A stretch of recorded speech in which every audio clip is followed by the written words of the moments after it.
మీ వ్యాపార ప్రకటనల కోసం ఈ నంబర్ను సంప్రదించండి. Hi viewers, welcome to our channel. ప్రస్తుతం మనతో పాటు బిగ్ బాస్ ఫేమ్ తమన్నా గారు ఉన్నారు. మరి ఆమె లాస్ట్ ఎలక్షన్స్లో 2019 ఎలక్షన్స్లో మంగళగిరిలో లోకేష్ గారి పైన పోటీ చేశారు. మరోసారి ఇప్పుడు జగన్ గారి పైన పులివెందులో కూడా పోటీ చేయడానికి సిద్ధంగా ఉన్నారంట. మరి ఏ పార్టీ నుంచి పోటీ చేయబోతున్నారు, మరి ప్రస్తుతం ఏపీ పాలిటిక్స్ పైన ఆమె రియాక్షన్ ఏంటో ఒకసారి తెలుసుకునే ప్రయత్నం చేద్దాం. హలో అని. సో మరి జగన్ గారి పైన అది కూడా పులివెందుల్లో పోటీ చేయబోతున్నారు. మరి ఏ పార్టీ నుంచి పోటీ చేయబోతున్నారు, ఎలా ఉంటుంది ఆ కాంపిటీషన్? జగన్ గారి మీద అంటే జగన్ గారు ఏమన్నా పులా ఏంటి భయపడిపోవాలా? అదేం లేదండి, మళ్ళంటే మనిషి. సో నేను 2019లో మంగళగిరిలో మొట్టమొదటిసారి as a first trans female and Andhra politics 2019లో నేను ఎమ్మెల్యేగా పోటీ చేశాను మంగళగిరి కాన్స్టిట్యున్సీ నారా లోకేష్ గారి మీద.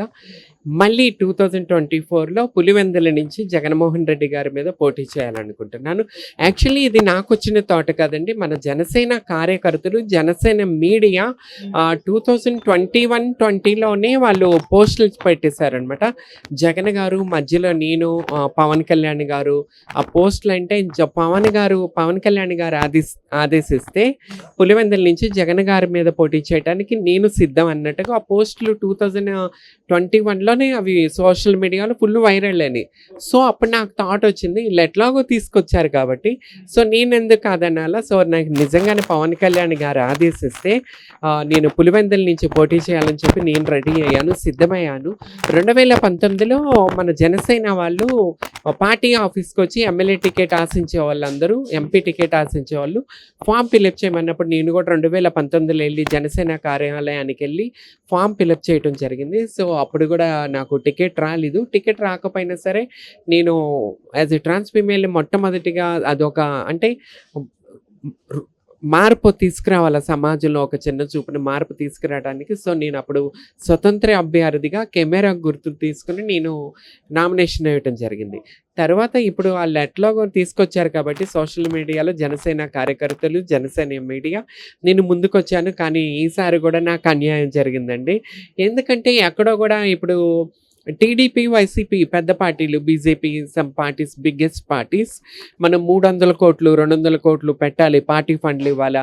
సరే పవన్ కళ్యాణ్ గారు వస్తున్నారంటే మెయిన్ హ్యాపీనెస్ నాలాంటి వాళ్ళకి, చిన్న కార్యకర్తలకి, రాజకీయంగా ఇంట్రెస్ట్ ఉన్న వాళ్ళకి, ముందుకు రావాలనుకున్న వాళ్ళకి, ప్రజాసేవ చేయడానికి ముందుకొచ్చే వాళ్ళకి ఇలాంటి కొత్త పార్టీస్, కొత్త నాయకులు అంటే మార్పు తీసుకొస్తానని చెప్పి పవన్ కళ్యాణ్ గారు ముందుకు రావటం వల్ల సో నేను కూడా ఎక్కడో ఆశించి సంతోషించి ఇన్ని సంవత్సరాల నుంచి వెయిట్ చేయడం జరిగింది.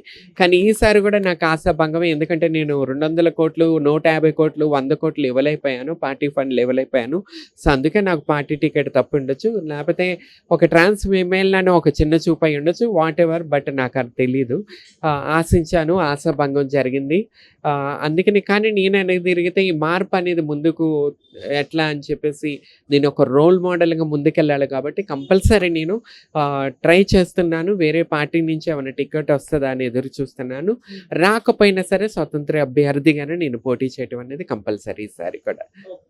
ఈసారి జనసేన పార్టీ చూసుకుంటే మరి 24 స్థానాల్లోనే పోటీ చేస్తుంది. టీడీపీ 24 స్థానాలు ఇవ్వడం పైన మరి ఎంతో విమర్శలు రావడం చూస్తున్నాం పవన్ కళ్యాణ్ గారి పైన. మరి మీ ఒపీనియన్ 24 స్థానాల్లో? టూ బ్యాడ్ అండి. అసలు ప్రతి కార్యకర్త, జనసేన కార్యకర్త, మెగా ఫ్యామిలీ అభిమాని ప్రతి ఒక్కరు చిరంజీవి గారిని ముఖ్యమంత్రి చేద్దామని ఆశించారు. కానీ అది అవ్వలేదు. చిరంజీవి గారు పాలిటిక్స్ వదులుకుని ఇండస్ట్రీకి వెళ్ళిపోయారు. తర్వాత పవన్ కళ్యాణ్ గారు వచ్చిన తర్వాత ఎంతో ఆశతో ఎంతో ఎదురు చూస్తున్నప్పుడు ఆ ఆశలలో ఇది నీళ్లు పోసేసారనమాట. అంటే ఆయన ముఖ్యమంత్రిగా చూసుకోవాలనుకునే వాళ్ళని మొట్టమొదటి తమన్నా సింహాద్రి ఉంటుంది. కానీ ఆయన వెళ్ళి పొత్తు పెట్టుకున్నారు. జగన్మోహన్ రెడ్డి ఓడించాలి కాబట్టి పొత్తు పెట్టుకున్నారు. సో దానివల్ల ప్రాబ్లం లేదు, పొత్తుతో అయినా ముందుకు వస్తున్నారు. కానీ అక్కడ క్లీన్గా చెప్పేశారు నారా లోకేష్ గారు చంద్రబాబు నాయుడు గారు ముఖ్యమంత్రిగా ఉంటారని. మేము ఒక్కసారైనా మా నాయకుడు నీ పవన్ కళ్యాణ్ గారిని ముఖ్యమంత్రిగా చూసుకోవాలని ఎంతో ఆశతో జనసేన కార్యకర్తలను కానీ మేము కానీ అందరూ ఆశతో ఉన్నాం. కానీ ఎక్కడో అసలు జనసేన అనగానే ఎంతో చిన్న చూపుగా 24 టికెట్స్ ఇచ్చారు. ఆ 24లో ఎవరెవరికి ఇచ్చారో ఏంటో కూడా అసలు తెలియదు. డోర్ టు డోర్ వెళ్ళి గాజు గ్లాసుని పట్టుకుని సెన్సిటైజేషన్ చేసి ఇంటింటికి వెళ్ళి ఊరుల్లో పవన్ కళ్యాణ్ గారి ఆశయాలను ముందు తీసుకెళ్ళడం వాళ్ళకి టికెట్లు దొరకలేదండి. నాకు తెలిసి ఇది కూడా అంటే 200 కోట్లు, 300 కోట్లు, 150 కోట్లు ఇవి అయితే అసలు మా లాంటి వాళ్ళు ఏమైపోవాలి, అసలు మా రాజకీయ భవిష్యత్తు ఏమైపోవాలా అని చెప్పి చాలా బాధాకరం ఉంది. చాలా తప్పు జరుగుతుంది ఇది. అంబేద్కర్ గారు రాసిన రాజ్యాంగం ఏమైపోయింది అసలు? రాజ్యాంగం ఎక్కడుందండి? అంటే 200 కోట్లు, 300 కోట్లు ఇప్పుడు నేను పార్టీ టికెట్ పండిస్తే వీళ్ళు ఎమ్మెల్యేలు గెలిచి వీళ్ళు ప్రజాసేవ చేసేది ఏముండదు. వీళ్ళు 200 ఖర్చు పెట్టి ఒక 1000 కోట్లు, 2000 కోట్లు సంపాదించుకుని పక్క తప్పుకుంటారు. అంటే ఇది ఒక బిజినెస్? ప్రజల కోసం వచ్చి రారా మీరు? ప్రజల కోసం ఏమి చేయరా? రోడ్లు ఎట్లా ఉన్నాయండి ఆంధ్రప్రదేశ్లో? అసలు ఎంత, నేను ఆంధ్రప్రదేశ్లో ఉన్నానా, బీహార్లో ఉన్నానా అని ఎంతో బాధ కలుగుతుంది. అసలు ఎటువంటి డెవలప్మెంట్ లేదు ఈ 5 సంవత్సరాల్లో. సరే, పవన్ కళ్యాణ్ గారు వస్తారు, మార్పు తీసుకొస్తారని చెప్పి ఎంతో ఆశతో చూసాము. కానీ ఇది కూడా ఆశాభంగం అయిపోయింది. అసలు ఆంధ్రప్రదేశ్ వదిలేసి ఎటన్నా వెళ్ళిపోవాలనిపిస్తుంది. పుట్టిన రాష్ట్రాన్ని వదిలేటన్నా వెళ్ళిపోవాలంటే ఎవరికైనా బాధగానే ఉంటుంది. అంత హీనమైన పరిస్థితి ఆంధ్రప్రదేశ్ రాజకీయాలది కూడా.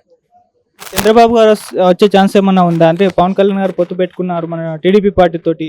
సో ఇప్పుడు ఆబ్వియస్లీ ఒకవేళ అధికారంలోకి వస్తే చంద్రబాబు గారు సీఎం అవుతారు, మరి ఎలా ఉంటుంది? నాకు తెలిసి ఈ పొత్తులు అవి ఇటు వెళ్ళిపోయి అసలు మళ్ళీ వీళ్ళు ఈ ఆడిన ఆటలో ఎక్కడ జగన్మోహన్ రెడ్డిని మళ్ళీ ముఖ్యమంత్రి చేసేస్తారో అని భయం వేస్తుంది. అసలు ఆయన ముఖ్యమంత్రి అయితే అసలు మన రాష్ట్ర పరిస్థితి ఏమైపోవాలి? మళ్ళీ 5 ఏళ్ళు భరించాలా? అసలు ఆ టెన్షన్, ఈ పొత్తుల వ్యవహారంతో చాలామంది కార్యకర్తలు నిరుత్సాహంతో వాళ్ళు పక్క తెప్పుకుని పోతుంటే తెలుగుదేశం వాళ్ళు నిరుత్సాహం అవుతున్నారు, జనసేన వాళ్ళు నిరుత్సాహం అవుతున్నారు.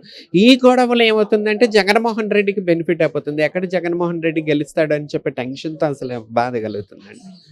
ఇటు పవన్ కళ్యాణ్ గారికి కాపు నాయకులు ముద్రగడ పద్మనాభం గారు కూడా వ్యతిరేకత చూపించడం చూస్తున్నాము. పద్మనాభం గారు వ్యతిరేకత చూపించట్లా. పవన్ కళ్యాణ్ గారు మెయిన్ తప్పు ఏంటంటే ఆయన కోసం కష్టపడే వాళ్ళని, కాపు నాయకులను కలవటానికి కూడా నాదెండ్ల మనోహర్ గారు మాటలు వినటం, నాదెండ్ల మనోహర్ గారు కూర్చోమంటే కూర్చోవటం, నుంచోమంటే నుంచుంటే కార్యకర్తలు వెళ్ళిపోతున్నారు. కార్యకర్తలు నమ్మి ఆస్తులు అమ్ముకుని, పొలాలు అమ్ముకుని వచ్చిన కార్యకర్తలు జీవితాలు నాశనం అయిపోతున్నాయి. అసలు ముద్రగడ పద్మనాభన్ గారిని కలవటానికి ఆయన ఇంతవరకు వెళ్ళకపోవటం అనేది చాలా బాధాకరం. కాపు నాయకుడు, కాపు ఉద్యమం చేసిన నాయకుడు అండి, చాలా బాధాకరం. అది నాదెండ్ల మనోహర్ గారు చెప్పిందే వింటున్నారని చెప్పి అనిపిస్తుంది ఎక్కడో. మీ ఒపీనియన్లో ఇటు 99 మంది అభ్యర్థులను ప్రకటించారు టీడీపీ జనసేన కలిపి. ఇటు జగన్ గారు దాదాపు 70 నుంచి 80 వరకు ప్రకటించారు. మరి ఇప్పటి వరకు ఈ లిస్ట్ చూసుకుంటే ఎవరు గెలిచే ఛాన్స్ ఉంది? ఎలా ఉన్నారు? దేవుడి దయ వల్ల, కనకదుర్గమ్మ తల్లి వల్ల పవన్ కళ్యాణ్ గారే గెలవాలి. గెలిచినా ఆయన ముఖ్యమంత్రి కాలేరు కాబట్టి, తెలుగుదేశం కాబట్టి జగన్ మాత్రం గెలవకూడదండి.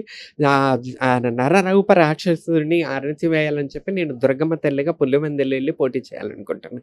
మీ సపోర్ట్, మీ అందరి సపోర్ట్ నాకు కావాలండి. Thank you so much.